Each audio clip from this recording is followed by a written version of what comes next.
अपने खास पलों को और भी खास बनाए श्री राजेश्वरी ज्वेलरी के साथ, जहां आपको हर त्योहार और हर ओकेजन्स के लिए मिलेगी खूबसूरत ज्वेलरीज।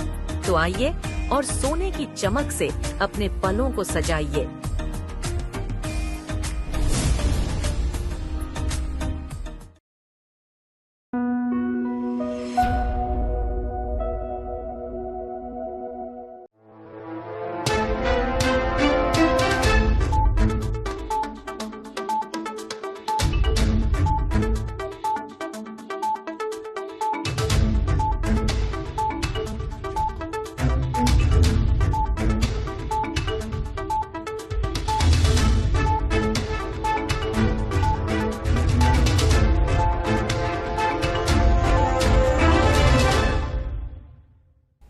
नमस्कार, द्वीप दर्पण में आप सभी का स्वागत है। आज के मुख्य अंश: नशीली दवाओं की तस्करी के खिलाफ सेमिनार, हवाई अड्डा परिसर में अनधिकृत टैक्सी संचालन बंद और परिवहन निदेशालय की ओर से सुविधाओं की पहल। अब द्वीप दर्पण विस्तार से। नशीली दवाओं के दुरुपयोग और अवैध तस्करी के खिलाफ चल रहे अंतर्राष्ट्रीय दिवस के तहत कल Delhi paramedical and management institute Shri Vijayapuram में एक जागरूकता सह सेमिनार कार्यक्रम आयोजित किया गया, जिसका आयोजन एकिट पुनर्वास केंद्र दक्षिण अंडमान जिले द्वारा किया गया। कार्यक्रम में बड़ी संख्या में छात्र और शिक्षक शामिल हुए। Doctor M.K. महतो, चिकित्सा अधिकारी IRCA, ने शराब और मादक द्रव्यों के सेवन के दुष्प्रभाव पर विस्तार से बताया और मादक द्रव्यों के सेवन से बचने के तरीकों के बारे में जानकारी दी। सभी प्रतिभागियों ने किसी भी तरह के मादक द्रव्यों की सेवन से दूर रहने की शपथ ली। शराब और मादक द्रव्यों के सेवन से संबंधित किसी भी तरह की समस्या होने पर कोई भी व्यक्ति फ़ोन नंबर 9933274899 और 7063902427 पर संपर्क कर सकता है। DPMI की सुश्री P. रेणुका ने सभा का स्वागत किया, जबकि कार्यक्रम का समापन प्रिंसिपल प्रीति किशोर द्वारा धन्यवाद ज्ञापन के साथ हुआ। भारतीय विमानपत्तन प्राधिकरण के एक आदेश के अनुसार श्री विजयपुरम स्थित वीर सावरकर अंतर्राष्ट्रीय हवाई अड्डे में बिना अनुमति के व्यावसायिक गतिविधियां करना दंडनीय अपराध है। ऐसा करने पर 500 रुपये प्रति मामले के हिसाब से जुर्माना लगाया जाएगा। ऐसा देखा गया है कि कुछ टैक्सी ऑपरेटर प्राधिकरण की अनुमति के बिना हवाई अड्डे परिसर में परिचालन कर रहे हैं, जबकि प्रीपेड संचालित ट्रैफिक पुलिस का अधिकृत प्लेटफॉर्म उपलब्ध है। इस संबंध में कल भारतीय विमानपत्तन प्राधिकरण, अंडमान निकोबार प्रशासन के प्रतिनिधियों, अंडमान निकोबार पुलिस और टैक्सी संचालकों के प्रतिनिधियों के बीच बैठक आयोजित हुई, जिसमें यह निर्णय लिया गया कि अब तत्काल प्रभाव से सभी अनाधिकृत टैक्सी परिचालन बंद कर दिए जाएंगे और नियम का उल्लंघन करने वालों से जुर्माना वसूल किया जाएगा। इस आशय की जानकारी हवाई अड्डा निदेशक की ओर से जारी एक प्रेस विज्ञप्ति में दी गई है। द्वीप प्रशासन के परिवहन निदेशालय जून माह से अक्टूबर तक दक्षिण अंडमान जिले की ग्रामीण पंचायतों में एकीकृत सड़क सुरक्षा और परिवहन सेवा आउटरीच कार्यक्रमों की एक श्रृंखला आयोजित करेगा, जिसका उद्देश्य सड़क सुरक्षा जागरूकता को बढ़ावा देना और ग्रामीण नागरिकों के दरवाजे तक आवश्यक परिवहन सेवाओं के डिलीवरी को सुविधाजनक बनाना है। इन शिविरों में शामिल होंगे सड़क सुरक्षा पर जागरूकता सत्र, जिसमें हेलमेट और सीट बेल्ट का उपयोग, तेज गति और नशे में वाहन चलाने की जोखिम और पैदल यात्रियों से संबंधित सुरक्षा शामिल है। इसके अंतर्गत कई जन उपयोगी सुविधाएं उपलब्ध होंगी। परिवहन निदेशालय ने इस पहल की सफलता सुनिश्चित करने के लिए सभी स्थानीय निवासियों, हितधारकों और पंचायती राज संस्थानों से सहयोग की अपील की है। इस संबंध में 10 अक्टूबर तक दक्षिण अंडमान के विभिन्न पंचायतों में कई कार्यक्रम आयोजित किए जाएंगे। इसका उद्देश्य मौके पर ही लोगों को विभाग की ओर से दी जाने वाली सुविधा उपलब्ध कराना है। कार्यक्रम में अब समय है एक अंतराल का।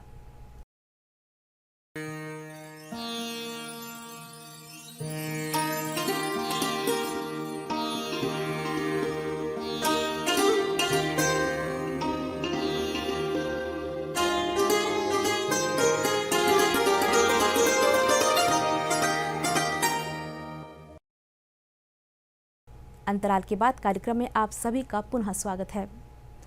अंडमान एवं निकोबार प्रशासन ने 30 आवश्यक सरकारी सेवाओं के विशेष रूप से राष्ट्रीय एकल खिड़की प्रणाली पोर्टल www.nsws.gov.in के माध्यम से उपलब्ध कराया है। यह एकीकरण केंद्र शासित प्रदेश में डिजिटल शासन, अनुपालन में कमी और व्यापार करने में आसानी में सुधार के उद्देश्यों को प्राप्त करने की दिशा में एक महत्वपूर्ण कदम है। NSWS पोर्टल भारत सरकार के उद्योग और आंतरिक व्यापार संवर्धन विभाग की एक पहल है, जो केंद्र और केंद्र शासित प्रदेश स्तर की मंजूरी तक पहुंचने के लिए वन स्टॉप प्लेटफॉर्म है। निवेशक, उद्यमी, सेवा प्रदाता और आम जनता सहित हितधारक अब कई बार शारीरिक दौरे या विभागीय बातचीत की आवश्यकता के बिना एक ही इंटरफेस के माध्यम से सेवाओं का लाभ उठा सकते हैं। जिला उद्योग केंद्र उद्योग विभाग के अनुसार वर्तमान में 7 विभागों में सेवाएं शामिल है, जो पर्यटन, बिजली, शिक्षा, अग्नि सुरक्षा, श्रम अनुपालन, उपभोक्ता मामले और मत्स्य पालन के लिए विनियामक और परिचालन आवश्यकताओं को कवर करती है। सूचना, प्रचार और पर्यटन निदेशालय अब फिल्म शूटिंग, पैरासेलिंग और समुद्री कार्ड सेवाओं के पंजीकरण, टूर और ट्रैवल एजेंटों, पर्यटक परिवहन ऑपरेटरों और बेड एंड ब्रेकफास्ट योजना के तहत होम स्टे आवास के लिए ऑनलाइन अनुमति प्रदान करता है। इसके अतिरिक्त स्कूबा डाइविंग केंद्र और सी वॉक सेवा प्रदाता भी इस प्लेटफॉर्म के माध्यम से पंजीकरण कर सकते हैं। बिजली विभाग ने नए बिजली कनेक्शनों के लिए आवेदन ऑनलाइन उपलब्ध कराए हैं। इसके अलावा कई अन्य विभागों की सुविधाएं भी शामिल है। निवेशकों, उद्यमियों और सार्वजनिक उपयोगकर्ताओं को सभी लागू सेवाओं के लिए पोर्टल का उपयोग करने के लिए प्रोत्साहित किया गया है। विभागीय वेबसाइटों को भी सुव्यवस्थित अनुभव के लिए NSWS प्लेटफॉर्म पर उपयोगकर्ताओं को पुनर्निर्देशित करने के लिए अपडेट किया जा रहा है। आगे की सहायता के लिए आवेदक जिला उद्योग केंद्र, उद्योग परिसर, मिडिल पॉइंट पर जा सकते हैं या फ़ोन नंबर 03192-232819 232601 पर संपर्क कर सकते हैं। और अब समय है एक ब्रेक का। क्या आप जानते हैं कि HIV पॉजिटिव लोगों के मानवाधिकारों और वैधानिक अधिकारों की सुरक्षा के लिए अब देश में एक नया कानून है, HIV and AIDS prevention and control act 2017। 10 सितंबर 2018 को लागू किए गए इस एक्ट में HIV पॉजिटिव लोगों को उनका हक दिलाने और उनकी गरिमा व आत्मसम्मान की सुरक्षा के लिए कई सारे प्रावधान किए गए हैं। इस एक्ट के द्वारा सुनिश्चित किया जाता है कि HIV पॉजिटिव लोगों के साथ किसी भी तरह का भेदभाव न किया जाए। किसी भी इंसान को उसका HIV स्टेटस बताने के लिए मजबूर नहीं किया जाए। इस एक्ट की वजह से अब किसी को भी नौकरी पर रखने से पहले उसका HIV टेस्ट कराना या HIV स्टेटस पूछना और बताने के लिए दबाव बनाना दोनों कानूनन अपराध है। किसी भी इंसान की HIV टेस्ट के समय प्री और पोस्ट HIV काउंसलिंग करना जरूरी है और साथ ही उसकी सूचित सम्मति लेना भी जरूरी है। चूंकि HIV रक्त या रक्त उत्पादों से फैलने वाला संक्रमण है, इसलिए स्वास्थ्य संस्थानों में HIV संक्रमण का खास खतरा बना रहता है। सुरक्षित कार्यस्थल बनाने के लिए इन संस्थानों जैसे कि अस्पताल इत्यादि जहां HIV संक्रमण फैलने का खतरा है, वहां खास सावधानी बरती जाए।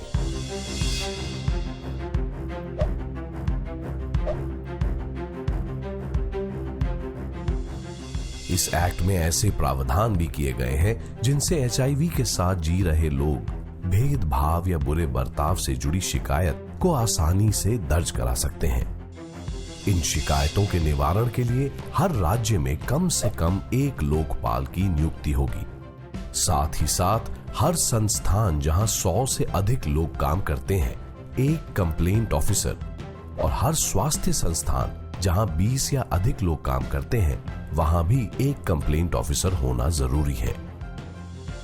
अगर कोई व्यक्ति HIV संक्रमित व्यक्ति के साथ नफरत, भेदभाव या हिंसक व्यवहार करता है, तो उस व्यक्ति को कम से कम 3 महीने से लेकर 2 साल तक जेल या 1 लाख रुपए तक जुर्माना या दोनों भरना पड़ सकता है। साथ ही लोकपाल के ऑर्डर्स का पालन न करने पर 10,000 तक जुर्माना भरना पड़ सकता है। और कानूनी कार्यवाही की गोपनीयता में विच्छेद करने पर 1 लाख तक का जुर्माना भरना पड़ सकता है। तो अब बताइए, आपने HIV एंड एड्स एक्ट 2017 के बारे में ढंग से जाना क्या? अपने अधिकारों की पूरी जानकारी लेकर सही किया क्या? HIV एंड एड्स एक्ट 2017 से जुड़ी अधिक जानकारी के लिए आज ही www.nactv.in पर जाएं। मैं कभी कभी सोचता हूँ कि ये सिगरेट या बीड़ी पीने का क्या परिणाम होगा। क्या ये मेरे स्ट्रोक का कारण बन जाएगा, जो मुझे अपने परिवार पर बोझ बना देगा? क्या ये मेरे फेफड़ों के कैंसर का कारण बन जाएगा? क्या ये मुझे मुंह के कैंसर या हृदय रोग या एम्फीसीमा के करीब लाएगा? अगली बार जब आप सिगरेट या बीड़ी पीने की सोचें तो खुद से पूछें, ये सिगरेट या बीड़ी पीने का क्या परिणाम होगा? तंबाकू आज ही छोड़ें। सहायता के लिए 1800-112356 पर कॉल करें या मिस्ड कॉल दें 01122901-701 पर। ब्रेक के बाद कार्यक्रम में आपका स्वागत है। भारत सरकार के संस्कृति मंत्रालय के तहत नई दिल्ली स्थित संगीत नाटक अकादमी में 2024-25 वर्ष के लिए पात्र कलाकारों से संगीत नाटक अकादमी और उस्ताद बिस्मिल्लाह खान युवा पुरस्कार के लिए आवेदन आमंत्रित किए गए हैं। इच्छुक कलाकार स्वयं नामांकन के लिए ऑनलाइन आवेदन कर सकते हैं। आवेदन करने की अंतिम तिथि 14 जुलाई है। ऑनलाइन आवेदन हेतु लॉगिन करें www.sangeetnatak.gov.in। शिक्षा सत्र 2025-26 के लिए मुख्य भूमि के संस्थानों में डिग्री स्तरीय इंजीनियरिंग, आर्किटेक्चर और फार्मेसी में द्वीप समूह के विद्यार्थियों के लिए सीट आवंटित की जाएगी। केंद्रीय सीट आवंटन बोर्ड एवं NIT राउरकेला में इन द्वीपों के उम्मीदवारों के लिए यह आवंटन किया जाना प्रस्तावित है। ऑनलाइन पंजीकरण, दस्तावेजों को अपलोड करना, दस्तावेजों का सत्यापन तथा सीट आवंटन का कार्यक्रम आगामी 23 जून से संस्थान के वेबसाइट csab.nic.in पर आरंभ होगा। द्वीपों के छात्र इस अवसर का लाभ उठा सकते हैं। समय है एक अंतराल का।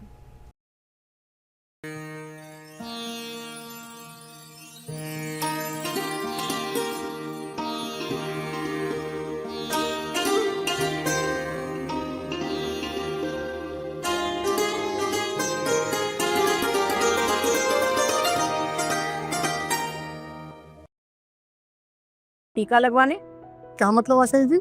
मतलब ये कि तुम्हारा मुन्ना अब 9 महीने का हो गया है और यही सही समय है खसरा और रुबेला का पहला टीका लगवाने का। पर क्या ये जरूरी है आशा दीदी? बहुत जरूरी है भाभी। खसरा और रुबेला दोनों ही हवा से फैलते हैं। कोई भी खांसता है या छींकता है तो इसका वायरस हवा में फैल जाता है और दूसरे बच्चों को आसानी से लग सकता है। ठीक कह रही है आशा बिटिया, ये बीमारियां सिर्फ बुखार या दानों तक ही सीमित नहीं है, बहुत बड़ी समस्या ला सकती हैं। हाँ, तेज बुखार, नाक बहना, खांसना और पूरा शरीर दानों से भर जाना ये तो शुरुआत है। खसरा से दिमाग और फेफड़े तक खराब हो जाते हैं। ये बीमारी जानलेवा भी साबित हो सकती है। आशा बहन सही कह रही है। हमारे जमाने में ये बीमारियां ना जाने कितने ही बच्चों को ले गई, क्योंकि तब टीका नहीं था ना। अब जब सरकार ये सुविधा दे रही है तो हमें अपने बच्चों को सुरक्षित करना चाहिए। ये टीका कहाँ लगवाया जा सकता है? अरे भैया, आसपास के सरकारी स्वास्थ्य केंद्र पर ये टीका बिल्कुल मुफ्त है। इस टीके की 2 खुराक होती हैं, पहली 9 महीने पर, दूसरी 16 महीने पर। यही है खसरा रुबेला का सुरक्षा कवच। चलो मुन्ना की माँ, पहले टीका लगवाएंगे फिर मेला घूमने जाएंगे। किसी घर के अंदर बालक अपाहिज न हो, गंभीर बीमारी का शिकार न हो और गरीब माँ बाप को बहुत बड़े आर्थिक बोझ का संकट बनना न पड़े। बच्चों को बीमारियों से बचाएंगे। MR के 2 टीके लगवाएं। आज ही अपने बच्चों को MR का टीका लगवाएं। ये सरकारी स्वास्थ्य केंद्र पर मुफ्त उपलब्ध है। यूविन ऐप का उपयोग करके आप अपनी सुविधा के समय और स्थान पर टीकाकरण करवा सकते हैं। 2 जानलेवा बीमारियां, 2 टीके, 2 कदम सुरक्षा की ओर। MR से बच्चे रहे सुरक्षित, समय पर 2 टीकों से करें यह उनके लिए सुनिश्चित। स्वास्थ्य एवं परिवार कल्याण मंत्रालय, भारत सरकार द्वारा जनहित में जारी।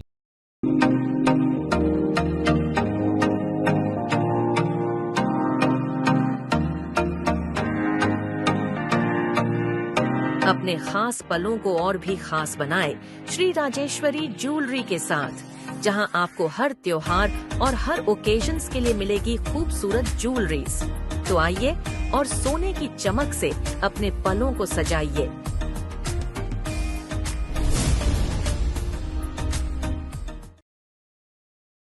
द्वीप दर्पण में आगे बढ़ते हैं।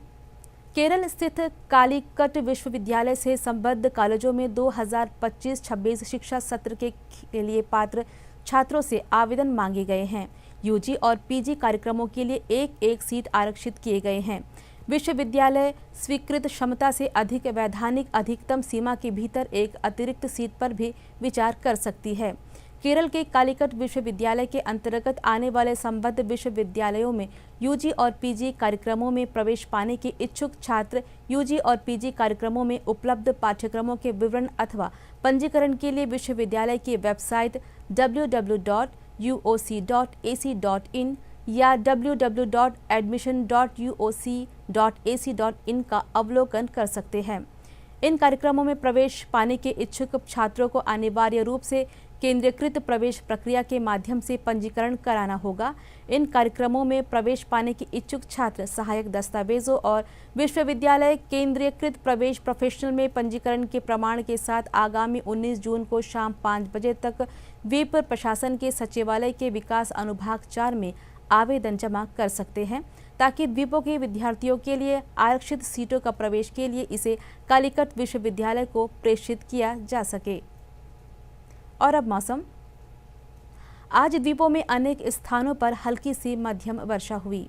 कोलकाता स्थित क्षेत्रीय मौसम विज्ञान केंद्र की एक सूचना के अनुसार श्री विजयपुरम में 5, लॉन्ग आइलैंड और मायाबंदर में 4 तथा कार निकोबार और हडबे में 2 मिलीमीटर वर्षा रिकॉर्ड की गई।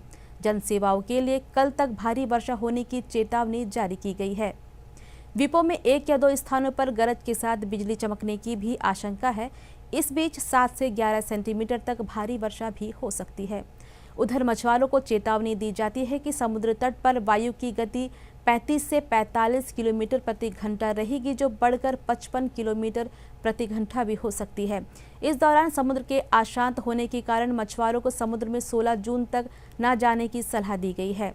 अगले 3 दिनों के मौसम संबंधी अनुमान में बताया गया है कि द्वीप समूह में अधिकांश स्थानों पर हल्की से मध्यम वर्षा होगी या गरज के साथ बौछारें पड़ेंगी। हेलीकॉप्टर सेवा कार्यक्रम के अनुसार PH-1 हेलीकॉप्टर कल श्री विजयपुरम से सुबह 7:30 बजे कार निकोबार के लिए उड़ान भरेगा और यह हेलीकॉप्टर कार निकोबार से चावरा के लिए सुबह 9 बजे परिचालित होगा तथा चावरा से तरेसा के लिए सुबह 9:35 पर उड़ान भरेगा और तरेसा से कचाल के लिए सुबह 9:50 पर, कचाल से कमोटा के लिए 10:15 पर तथा कमोटा से कार निकोबार के लिए 10:35 पर और कार निकोबार से श्री विजयपुरम के लिए इसकी वापसी उड़ान दिन में 11:30 पर होगी। इसी प्रकार PH-2 हेलीकॉप्टर की सेवा श्री विजयपुरम से रंगत के लिए सुबह 8 बजे शुरू होगी और यही सेवा रंगत से मायाबंदर के लिए सुबह 8:40 पर, मायाबंदर से रंगत के लिए सुबह 9:05 पर, रंगत से श्री विजयपुरम के लिए सुबह 9:30 बजे, फिर से श्री विजयपुरम से हडबे के लिए सुबह 10:30 बजे और हडबे से श्री विजयपुरम के लिए दिन में 11:10 पर होगी। वहीं PH-3 श्री विजयपुरम से डिगलीपुर के लिए सुबह 9 बजे परिचालित होगा और डिगलीपुर से श्री विजयपुरम के लिए सुबह 10 बजे वापसी उड़ान भरेगा। श्री विजयपुरम से कार निकोबार के लिए दिन में 11:30 बजे परिचालित होगा और कार निकोबार से श्री विजयपुरम के लिए इसकी वापसी उड़ान दोपहर 1 बजे होगी। PH-4 की सेवा सुबह 8:30 बजे श्री विजयपुरम से कार निकोबार के लिए शुरू होगी और कार निकोबार से श्री विजयपुरम के लिए वापसी उड़ान सुबह 10 बजे होगी। श्री विजयपुरम से स्वराज द्वीप के लिए शाम 3 बजे, स्वराज द्वीप से शहीद द्वीप 3:25 पर तथा शहीद द्वीप से श्री विजयपुरम के लिए इस हेलीकॉप्टर की वापसी उड़ान 3:45 पर होगी। और अब अंतरद्वीपीय जलयान यात्रा संबंधी सूचना। MV नॉर्थ पैसेज स्वराज द्वीप और लॉन्ग आइलैंड होते हुए रंगत की यात्रा पर कल सवेरे 6 बजे श्री विजयपुरम से प्रस्थान करेगा और इसकी वापसी उन्हीं रास्तों से होते हुए कल दिन में 12 बजे श्री विजयपुरम के लिए होगी। MV हडबे शहीद द्वीप की यात्रा पर कल सवेरे 6:30 बजे श्री विजयपुरम से प्रस्थान करेगा और इसकी वापसी कल ही सवेरे 8:45 पर शहीद द्वीप से श्री विजयपुरम के लिए होगी। MV रानी लक्ष्मी स्वराज द्वीप की यात्रा पर कल सवेरे 6:30 बजे श्री विजयपुरम से रवाना होगा और इसकी वापसी कल ही सवेरे 9 बजे स्वराज द्वीप से श्री विजयपुरम के लिए होगी। MV पिलोमिलो शहीद द्वीप की यात्रा पर कल दिन में 11 बजे श्री विजयपुरम से प्रस्थान करेगा और इसकी वापसी कल ही दोपहर 2:30 बजे शहीद द्वीप होते हुए स्वराज द्वीप से श्री विजयपुरम के लिए होगी। MV जॉली बॉय स्वराज द्वीप की यात्रा पर कल दिन में 11:30 बजे श्री विजयपुरम से प्रस्थान करेगा और इसकी वापसी कल ही शाम 3:30 बजे स्वराज द्वीप से शहीद द्वीप होते हुए श्री विजयपुरम के लिए होगी। MV रंगत शहीद द्वीप होते हुए स्वराज द्वीप की यात्रा पर कल दोपहर बाद 2:30 बजे श्री विजयपुरम से प्रस्थान करेगा और इसकी वापसी अगले दिन सवेरे 5:30 बजे स्वराज द्वीप से शहीद द्वीप होते हुए श्री विजयपुरम के लिए होगी। सभी जलयानों के यात्रा कार्यक्रम मौसम की स्थिति पर निर्भर होंगे। और अब अंत में आज के मुख्य अंश एक बार फिर। नशीली दवाओं की तस्करी के खिलाफ सेमिनार, हवाई अड्डा परिसर में अनाधिकृत टैक्सी संचालन बंद और परिवहन निदेशालय की ओर से सुविधाओं की पहल। इसी के साथ ही आज का यह द्वीप दर्पण कार्यक्रम यहीं पर समाप्त होता है। नमस्कार।